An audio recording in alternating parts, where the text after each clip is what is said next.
मुझे विश्वास नहीं था कि इतना प्यार जो है नगीना की जनता मुझे देगी, इतना विश्वास मुझे नहीं थे, क्योंकि मैं मानता हूं कि भारत जातियों का देश है और देश जाति धर्मों में बटा हुआ है, जातियों में ऊंच नीच व्यवस्था ने बनाई है और आदमी आदमी के किरदार को नहीं जाति को देख के अपने संबंध स्थापित करता है। ये देश की सबसे बड़ी समस्या है।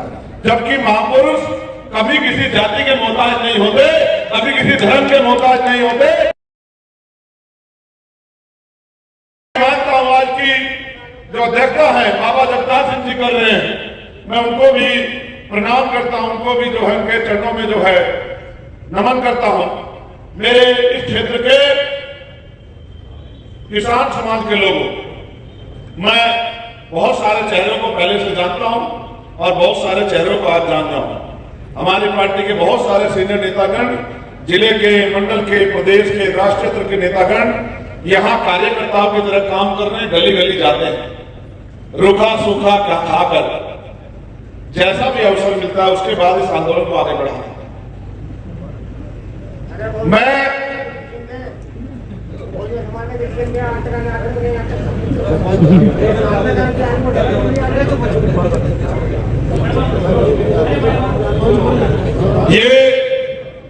मैं सामाजिक व्यक्ति भी हूं, राजनीति में बाद में करता हूं, पहले सामाजिक हूं। मैं आपको ईमानदारी से कहता हूं, ये नशा जब तक हमारा बेड़ा गर्क नहीं करेगा तब तक ये हमें छोड़ के जाने वाला नहीं। मेरी बात को आप याद रखें, जब तक ये आपके घरों को बर्बाद नहीं करेगा तब तक ये इस देश को छोड़ के जाने वाला नहीं। प्यारे किसान साथियों, मैं चंद्रशेखर आजाद, मेरे पिताजी प्राइमरी स्कूल में मास्टर थे और हेडमास्टर रिटायर हुए। मेरे पिताजी ने मुझे संस्कार के रूप में सबसे बड़ा कहना दिया है। उन संस्कारों के आगे मैंने कभी किसी चीज को प्रेफर नहीं किया, ना पैसे को, ना पावर को, ना किसी और चीज को। मैंने संस्कारों को सबसे ऊपर रखा और उनके दिए संस्कार हैं कि मैंने कभी, जब मैं किसी भी तरह की लड़ाई लड़ने जाता हूं तो जाति नहीं देखता, धर्म नहीं देखता, क्षेत्र नहीं देखता, ये भी नहीं देखता कि सामने कितना ताकतवर व्यक्ति। जब मेरे पिताजी टीचर तो थे लेकिन किसान भी थे, खेती कम थी तो ठेके पे लेके खेती करते थे। जब मैं रात को उनके साथ पानी देने जाया करता था तो एक दिन रात को 2 बजे के लगभग लाइट उत्तर प्रदेश में ऐसे आती थी, आप जानते हैं कि 2 बजे आएगी, रात को 3 बजे आएगी, लेकिन किसान को तो फसल में काम करना है। तो जब मैं एक दिन 2 बजे के लगभग उनके साथ था तो मैंने ये कहा कि पिताजी मेहनत तो बहुत कर रहे हैं, फसल का पता नहीं क्या होगा। तो पिताजी ने कहा भाई ये तो सच है कि भाई पहले तो हमें प्राकृतिक मार बहुत है, फसल तैयार हो, ओला पड़ जाए, अचानक से बारिश आ जाए, आंधी आ जाए, तूफान आ जाए, कोई बीमारी लग जाए फसल में, कोई कीड़ा लग जाए, समय पे जो है पानी की व्यवस्था ना हो पाए। लेकिन हमें तो प्राकृतिक मार के साथ साथ सरकारों की मार भी बहुत है, आवारा पशु। और फिर इस देश में सबसे भयानक स्थिति यह है कि हर आदमी अपने माल का रखवाला भी है और अपने माल की कीमत भी खुद तय करता है। लेकिन किसान ऐसा है जो सबका पेट भरता है, जिसके माल की कीमत भी सरकार तय करती है कि क्या मिलेगा। जितनी आमदनी लगाता है वो आमदनी भी पूरी नहीं हो पाती, इस बात का मुझे दुख है। और मैं आपको बहुत जिम्मेदारी से कह रहा हूं, कड़वी है मगर सुन लेना, किसान का बेटा हूं। जब तक किसान बन के वोट नहीं करोगे आपकी समस्या का हल नहीं होगा। मेरी बात को आप याद रखें। जब आप जाति धर्म देख के, पार्टियां देख के वोट करोगे तो कभी आपका भला नहीं होगा। जिस दिन आप किसान बन के वोट करोगे ये सारे नेता आपके घरों में नाक रगड़ते नजर आएंगे। मेरी बात को आप याद रखना। लेकिन आप किसान बन के नहीं, जाति धर्म के आधार पर वोट करते हो, फिर कहते हो कि जिसको नेता बनाया वो हमारी बस्तियों में आता नहीं, हमारी सुनवाई नहीं करता। नेता होते थे, नेता होते थे, अपनी बात के पक्के सच्चे नेता चौधरी चरण सिंह प्रधानमंत्री बने, लेकिन एक पैसे का करप्शन का कोई आरोप नहीं लगा सकता। इतिहास गवाह, उनके जैसा नेता दोबारा पैदा नहीं हुआ।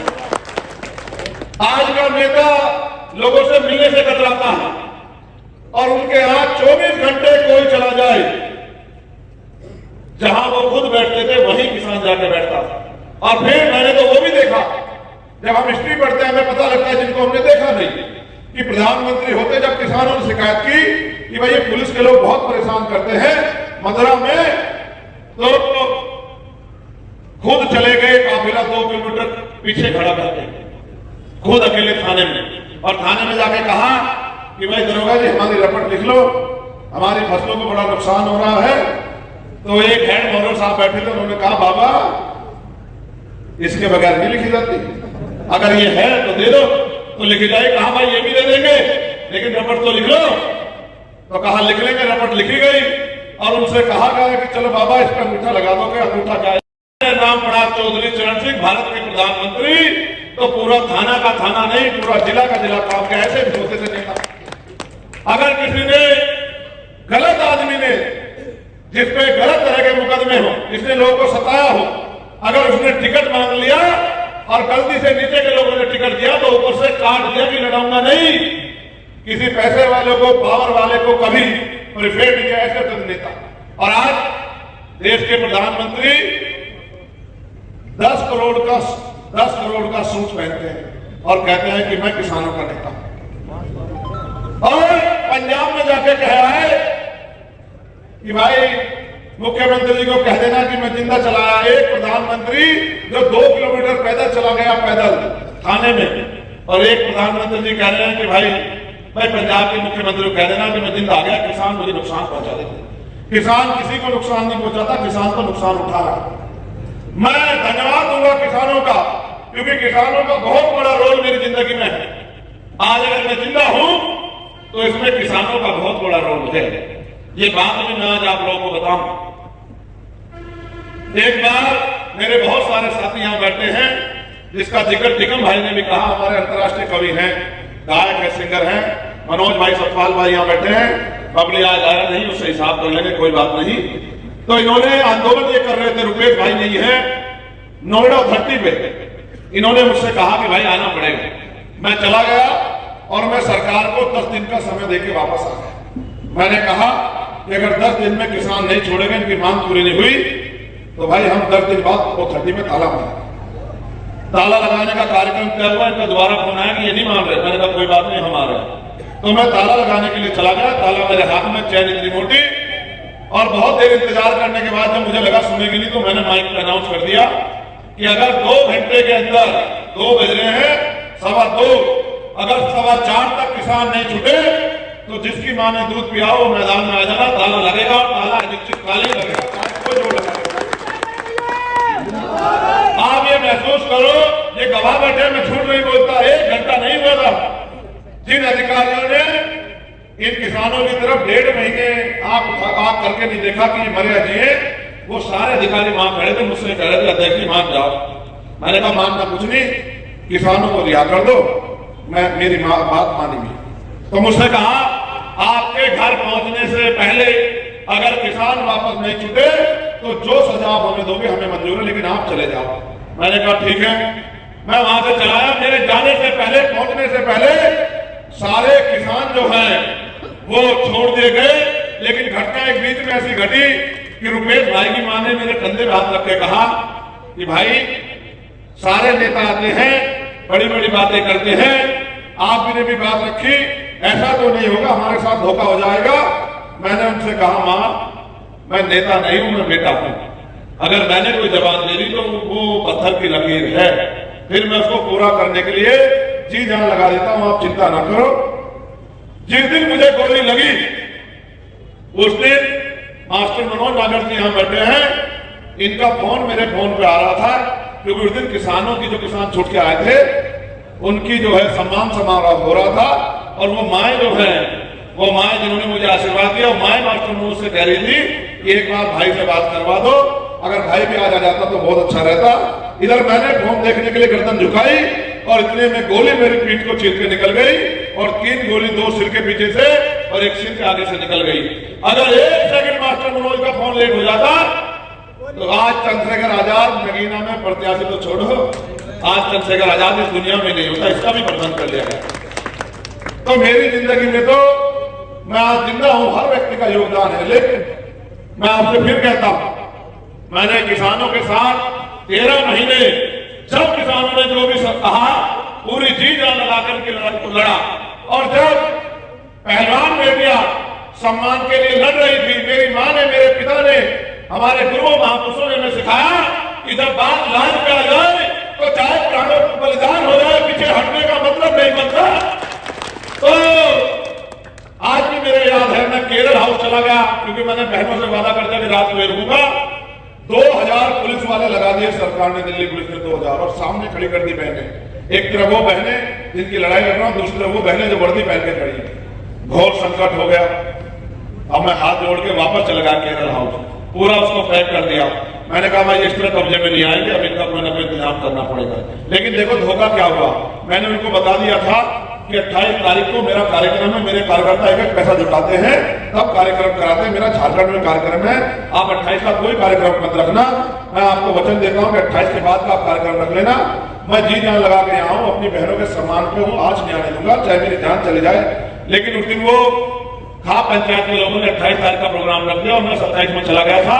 और मौका देख के सरकार ने जो जुल्म किया आपने और हमने सबने देखा, किस तरह से बेकदरी की, किस तरह से उन बेटियों को जिन्होंने देश में राम रोशन किया उनको खींचा, उनके मुंह पे जूता रखा, उनको पसीने पसीने उनको जितना बेइज्जत कर सकते थे किया और चैन से बैठने भी नहीं दिया। मुझे बड़ी तकलीफ हुई, मैं सच कह रहा हूं, खून के आंसू रोके मैं बैठ गया। क्योंकि आज भारत में लोकतंत्र है और लोकतंत्र में लड़ाई कलम से लड़ी जाती है, डंडों से नहीं लड़ी जाती। वरना अगर ये राजतंत्र होता तो हम राजतंत्र के तरीके से जवाब देते कि बहनों के सम्मान के लिए उनके भाई क्या कर सकते हैं। मैंने राजस्थान का चुनाव लड़ाया और सरफराज चौधरी जी हमारे नेता बैठे हैं, हमने कहा कि किसान का बेटा मुख्यमंत्री होना चाहिए, आप लोग हिम्मत जुटाओ, हम लोग आपके साथ हैं। आप महसूस करो, जितने लोगों तक मैं गया मैंने उनको तैयार किया, लेकिन किसान फिर जो है दूसरी पार्टी के पीछे खड़े रहे। उसका नुकसान ये हुआ कि जो ताकत हमारी बन रही थी वो ताकत हमारे पीछे चली गई। आज फिर मैं आपके बीच में हूं और वो ईरान में खुद प्रत्याशी, लेकिन मैं जानता हूं चाहे राजस्थान में रहने वाला किसान हो या पंजाब में रहने वाला किसान या हरियाणा में रहने वाला किसान या हमारे पश्चिम का किसान या हमारे अलीगढ़ मथुरा हाथरस का किसान या पूर्वांचल का किसान, हर व्यक्ति इस बात को जानता है कि चंद्रशेखर आजाद ने कभी किसी के आगे घुटने नहीं टेके। आज ये चंद्रशेखर आजाद सड़कों पे आपकी मजबूत आवाज है। मैं आपको वचन देके कहता हूं, एक बार अपनी आवाज को मजबूत होने दो। किसानों के मान सम्मान के लिए, किसानों की समस्याओं के हल के लिए खूंटा ठोक के इन सरकारों को अगर नाक नहीं रगड़वा दिया तो मेरा नाम चंद्रशेखर आजाद नहीं। मेरी बात को आप लोग याद रखें। मैं आपसे कह रहा हूं, आपके यहाँ भिलाई चीनी मिल का मामला बड़ा समस्या का है, आप जानते हैं, आपको बड़ी परेशानी उठानी पड़ती है। और आपको गन्ने की हमारी शुगर की बेल्ट है, शुगर कैन बेल्ट है, आप देखो कितने कितने दिन बाद तक भी भुगतान नहीं होता। आप ये बताओ, हम साहूकार से उधार लेके उसका उधार उतारते रहते जाते हैं। आप ये बताओ, जब सरकार नौकरी नहीं दे पा रही पढ़े लिखे बच्चों को, तो हम पे छोटे मोटे रोजगार है, छोटे मोटे रोजगार भी नहीं मिल पा रहे, लोन नहीं मिल पा रहा। अडानी अंबानी को इतना बड़ा बड़ा लोन देते हो, किसान का 10,000 रुपए लोन ना चुकाए टाइम पे तो मुकदमा करके जेल में बंद कर देते हो, उसकी फसल में आके खड़े हो जाते हो। जालिमो, तुम तो अंग्रेज से भी ज्यादा खतरनाक हो गए हो। तुम ये नहीं समझते कि अगर किसान पीछे हट गया तो रोटी रोटी के लिए मोहताज हो जाएगा देश। किसान का मजाक उड़ाते हैं। तो आपकी भुगतान की समस्या सबसे बड़ी है। आपकी और बड़ी समस्या ये है कि बाढ़ के पानी से आपको बड़ी समस्या होती है, खो की समस्या से आपकी फसलें बह जाती है, बाढ़ के पानी में कोई मुआवजा नहीं मिलता।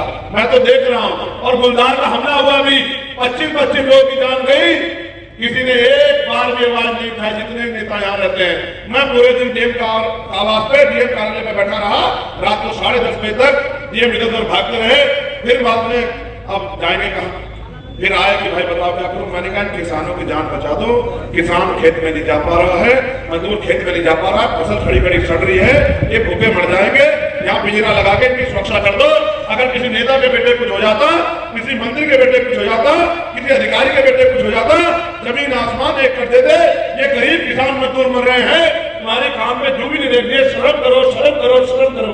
अजी सर लगवा दूंगा लगवा दूंगा लगवा दूंगा। अभी भी मैं जिस दिन नॉमिनेशन करने गया, मैंने उस दिन फिर पूछा कि एक किसान को 450 टन ला के लगे, एक और 150, क्या कर रहे हैं कुर्सी में बैठ के, मोटी मोटी तनख्वाह ले रहे हैं, उनके बारे में तो सोच लो। अध्यक्ष जी 100 वो लगवा दिए, पुराने लगवा दिए। भाई इसके अलावा क्या कर सकता हूं, इतनी ताकत अभी मेरे पास है। मैं आपसे कह रहा हूं, हम गरीब किसान मजदूरों के बच्चे आर्मी में लग जाते थे, अग्निवीर योजना लाके इन्होंने हमारा पूरा ही बेड़ा गर्क कर दिया कि हम आर्मी में भी ना जा पाए। और पुलिस की भर्ती भी हुई दरोगा की भर्ती में पेपर लीक हुआ, भ्रष्टाचार हुआ, 69,000 शिक्षक भर्ती में भ्रष्टाचार हुआ, और तो जो पुलिस की भर्ती आई 400 रुपए पर बच्चे से लिए, और जब वो पेपर देने गया 4 महीने तैयारी करके पेपर देकर निकला कि अब तो मैं अपनी माँ के आंसू पूछूंगा, अब तो अपने पिता की पगड़ी का सम्मान रखूंगा, अब तो अपनी बहन भाई का हाथ पकड़ूंगा, और बाहर निकलते ही पता लगा कि पेपर लीक हो गया। ये सरकार पैसे पूंजीपतियों की सरकार है, उद्योगपतियों की सरकार है। उनका तो कुछ भी लीक नहीं होता, उनके तो भ्रष्टाचार के कागज भी नहीं लीक नहीं होते, और हमारे बच्चों के भविष्य का पेपर भी लीक हो जाता है।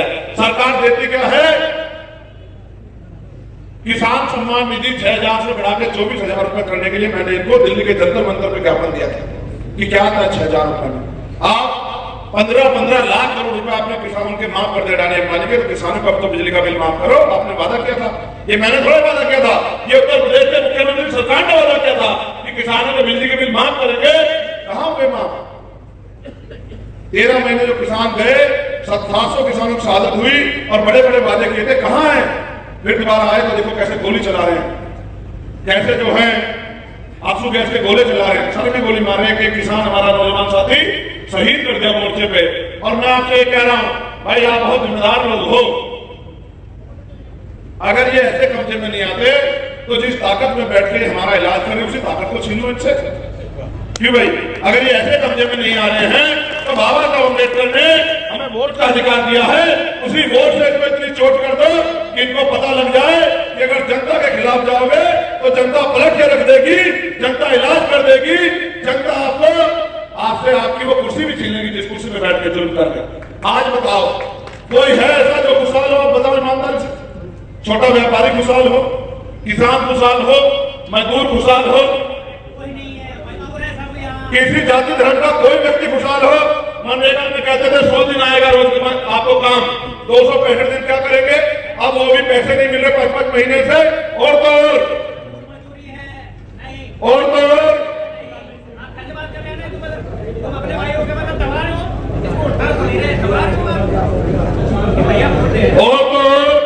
आप ये महसूस करो कि हम और आप मैदान में हैं, और हम ये देख रहे हैं कि 4-5 किलो रुपए राशन आता था, और 4 किलो राशन देके 20 रुपए का राशन देके, और 350 का सिलेंडर 1150 रुपए करके, बिजली का बिल 150 रुपए का 600-700 रुपए करके, 40-45 रुपए का पेट्रोल 100 रुपए करके, 20 रुपए की दवाई 100 रुपए करके, ये सरकार ऐसा एहसास करा रही है जैसे ये हमारी बहुत बड़ी हमदर्द हो। आप महसूस करो, इन राजनीतिक दलों ने हमें दिया क्या है कि आजादी के 75 साल बाद भी 80 करोड़ लोग देश में सस्ते राशन पे डिपेंड है, यानी कि हमारी आधी आबादी से ज्यादा तो गरीब है, मजदूर है, किसान है, भुखमरी की शिकार है। तो ये सरकारें किसके लिए काम कर रही हैं? देश बिकने की तरफ है। आज हम याद करेंगे शहीद आजम भगत सिंह को, तो याद करो क्या इन्हीं सपनों के लिए भारत के लिए कुर्बानियां दी थी, भारत को आजाद कराया था कि पूरी जिंदगी अमीरों को, खजांचियों को, पूंजीपतियों को, व्यापारियों को हम लोग आगे बढ़ाते रहेंगे? ये लोकतंत्र है, वोट देने में पैसा नहीं लगता। अपनी वोट का सही प्रयोग करना जान लो, आपकी समस्याओं का हल हो जाएगा। और अकेला चंद्रशेखर आजाद आपके 3-3, 4-4 बार के एमपीओ में अगर भारी ना पड़े, जितना काम उन्होंने 15-15 साल में किया, अगर 6 महीने में उतना काम ना करके दिखाया, तब आप मुझे बताना कि चंद्रशेखर आजाद कम है या कमजोर है, ताकतवर है। क्योंकि समय बहुत हो गया है और हमें और भी कार्यक्रमों की तरफ बढ़ना है, आपको भी अपने घरों परिवारों की तरफ बढ़ना है। मैं यहाँ उपस्थित सभी साथियों का धन्यवाद करूंगा।